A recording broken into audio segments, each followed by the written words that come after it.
So hello guys, welcome to YouTube channel PS education classes. So guys, आज मैं आपके लिए class 12th senior secondary board HBSC, तो मैं आज आपके लिए अकाउंटेंसी सब्जेक्ट का प्रैक्टिस पेपर लेके आया जो कि कोड ए है। एचबीएससी बोर्ड ने अपनी ऑफिशियल वेबसाइट BSEH पर सभी सब्जेक्ट्स के प्रैक्टिस पेपर या फिर सैम्पल पेपर अपलोड कर दिया है, तो वहाँ से जाके आप डाउनलोड कर लीजिए। और आज हम इस अकाउंटेंसी पेपर का कंप्लीट सॉल्यूशन करेंगे, तो आप भी अपनी कॉपी पेन उठाइए और साथ साथ अपने जो भी क्वेश्चन है वो नोट डाउन कर लेना और अच्छी तरह दिमाग में बिठा लेना, क्योंकि जो सैम्पल पेपर है इसी में से आपका एग्जाम आने वाला है। तो गाइस, स्टार्ट करते हैं without time wasting any time. So first part है आपका नॉट फॉर प्रॉफिट ऑर्गेनाइजेशन और पार्टनरशिप अकाउंट्स। सो जो आपका सेक्शन दो पार्ट्स में आएगा, सॉरी 3 पार्ट्स में आएगा। फर्स्ट आएगा जो आपकी फर्स्ट बुक है पार्टनरशिप वाली, सेकंड है कंपनी अकाउंट्स और जो थर्ड है वो कंप्यूटर वाली। तो इसके अंदर सबसे पहला क्वेश्चन है डिफाइन गेनिंग रेशो। तो गेनिंग रेशो क्या होती है, 1 नंबर में पूछा है, तो आप इसके एक्सप्लेन भी कर सकते हो अगर करना है तो, अदरवाइज इसका फॉर्मूला लिख देना, new ratio minus old ratio. उसके बाद सेकेंड क्वेश्चन है आपको A, B and C were partners in a firm sharing profits in the ratio 3:3:2 ratio. They admitted D as a new partner for 4/7 share in profit. D acquires 2/7 from A from B and 1/7 from C. Calculate new profit sharing ratio. तो guys इसने क्या कहा है कि जो ABC partner है जो कि 3:3:2 में अपना रेशो जो प्रॉफिट है वो शेयर करते हैं। उसके बाद D आया, कितने के लिए आया, 4/7 शेयर के लिए। तो D एक्वायर, जो D है वो 2/7 तो लेता है A से, 1/7 लेता है B से एंड 1/7 लेता है C से। तो हमें क्या निकालना है, calculate new sharing profit ratio. तो इसका फ्रेंड्स आप इसे सॉल्यूशन करोगे तो इसका मैं डायरेक्ट आंसर बता रहा हूँ, इसका आंसर आएगा 5:13:6:32। तो आपकी न्यू रेशो आएगी 5:13:6:32 उसके बाद थर्ड क्वेश्चन है, what is the difference between revaluation account and realization account on the basis of objective of preparation। इन दोनों में आपने डिफरेंस बताना है कि रिवैल्यूएशन अकाउंट और रियलाइजेशन अकाउंट में क्या क्या डिफरेंस है। एक नंबर में पूछा तो आप एक एक ही लिख देना। तो सबसे पहले मैं आपको बता देता हूँ रिवैल्यूएशन अकाउंट कौन सा होता है। It is prepare at the time of admission of partners. ये कब बनाया जाता है, जब किन्हीं पार्टनर्स का एडमिशन किया जाता है, ये अकाउंट तब बनाया जाता है।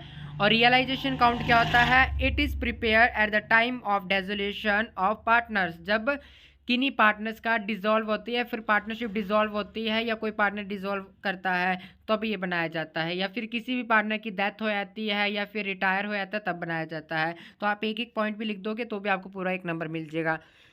उसके बाद फोर्थ क्वेश्चन है, what do you mean by non profit organisation. Very very very easy, NPO, इसे आप कह सकते हो NPO। NPO मतलब not for profit organisation are those organisation which are set up the purpose of social welfare और society.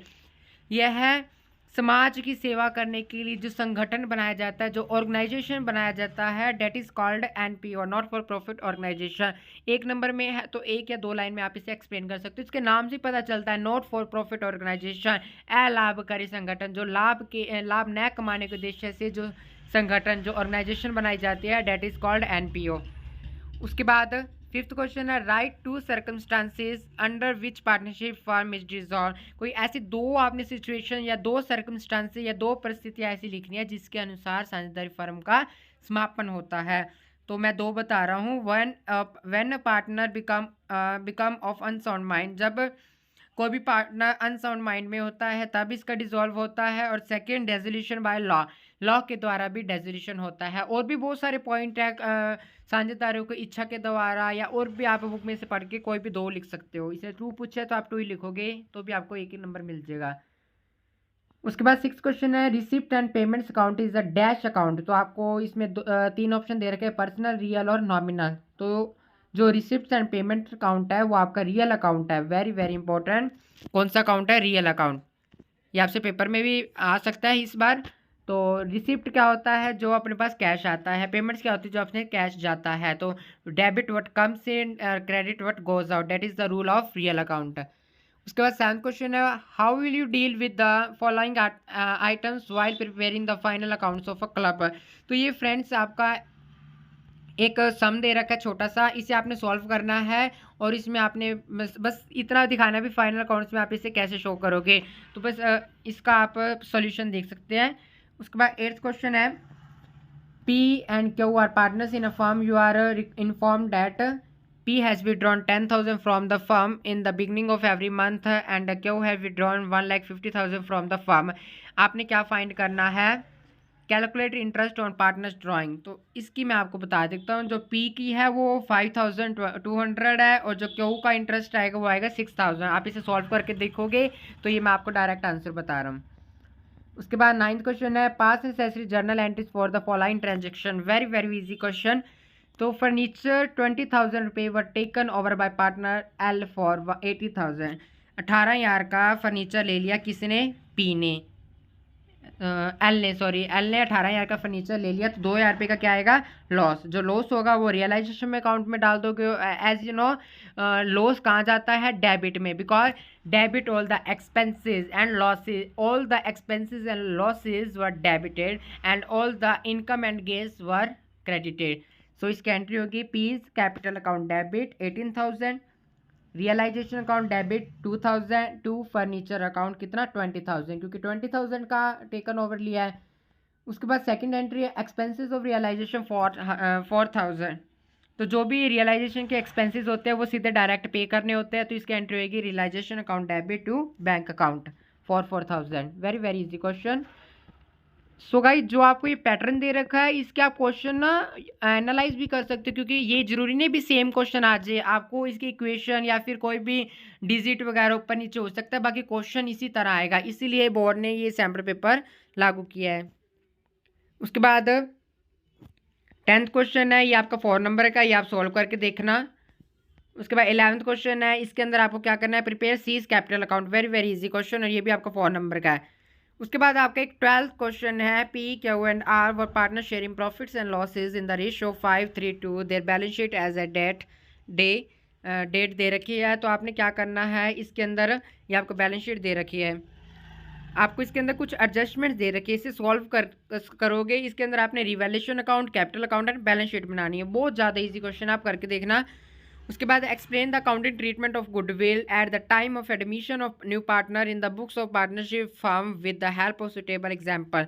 So guys, ये मैं आपको हर बार सजेस्ट करता हूँ कि ये क्वेश्चन आप अच्छी तरह करें, क्योंकि ये क्वेश्चन हर बार पेपर में आता है। कोई भी ऐसा पेपर नहीं है जिसके अंदर ये क्वेश्चन ना आया हो। थ्योरी का है, थ्योरी आप अच्छी तरह से लाइन टू लाइन इसे आप रीड करोगे तो आपको फर्स्ट टाइम में ही समझ आ जाएगा। So guys, we have to solve part A in which there are कितने क्वेश्चन है इसके अंदर, 12 क्वेश्चन। तो ये 12 क्वेश्चन आप अच्छी तरह एक बार करके देखना। जो भी न्यूमेरिकल्स है वो भी आप अपने हाथ से करोगे तो आपको सारे समझ आ जाएंगे। उसके बाद पार्ट बी है, वो भी बहुत ज़्यादा इजी है, तो मैं इसे एक्सप्लेन कर देता हूँ। Which of the following, question number 13 है, ये आपका लिया गया है company accounts and analysis of financial statement. Which of the following is not under shown under the heading share capital in a balance sheet. ये कह रहा है निम्नलिखित में से किसी स्थिति विवरण में अंश पूंजी शीर्षक में नहीं दिखाया जाता। शेयर कैपिटल में क्या नहीं दिखाया जाता, पेड अप कैपिटल होती है, रिजर्व कैपिटल नहीं होती, इशूड कैपिटल होती है, ऑथोराइज कैपिटल होती है, but in which we can not show reserve capital under share capital. So guys, इसका करेक्ट आंसर आएगा ऑप्शन नंबर बी, हम रिजर्व कैपिटल नहीं दिखाते। उसके बाद 14th क्वेश्चन है, according to the companies act minimum subscription has been fixed at a dash of the issued capital.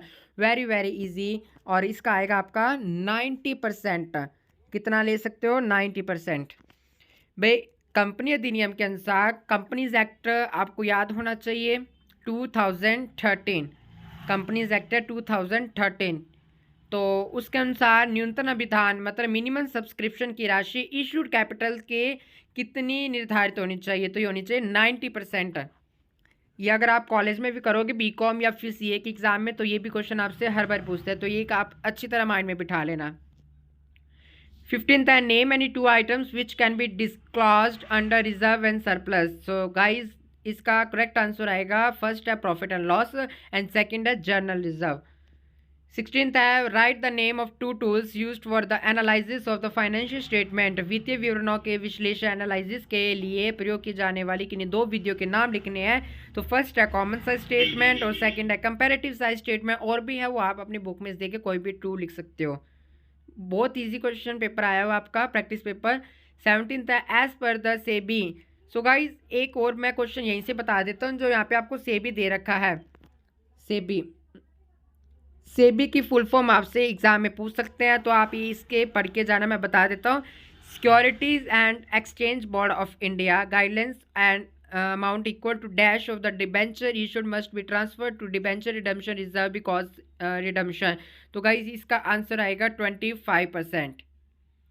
SEBI के दिशा निर्देशों के अनुसार निगमित ऋण पत्रों के 25% मूल्य के बराबर राशि शोधन प्रक्रिया आरंभ होने से पहले ऋण पत्र शोधन कोष में हस्तांतरित की जाती है। सो गाइस इसके आपके ऑप्शन भी दे रखे हैं, तो इसका करेक्ट ऑप्शन है option number C 25%।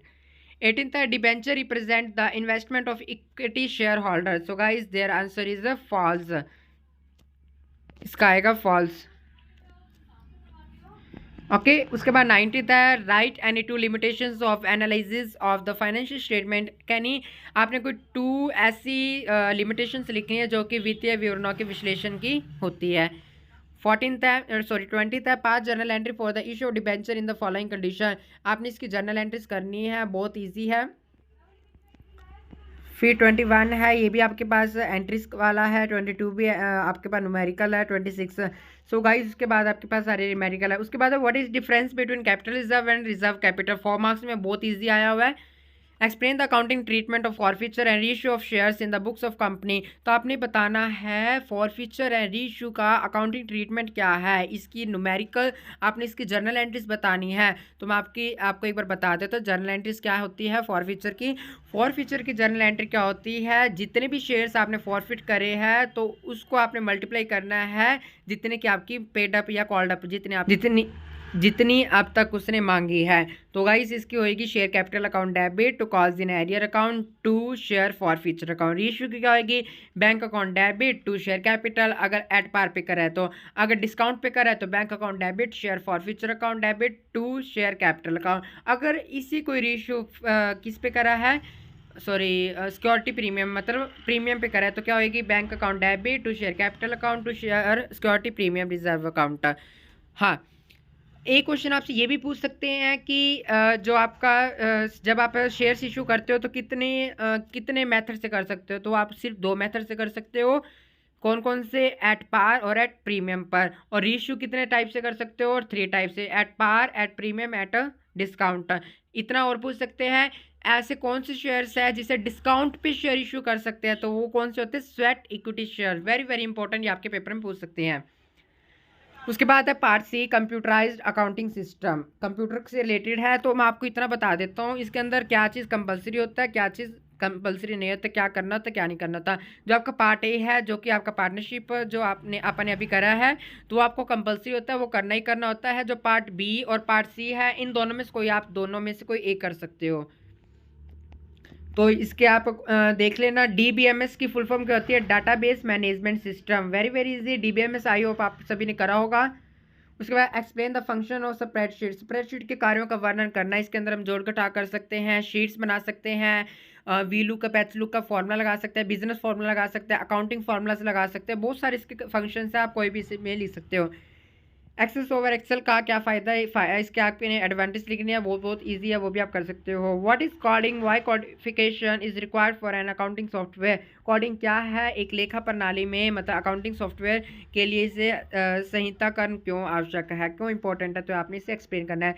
So guys we have solving 3 both the parts.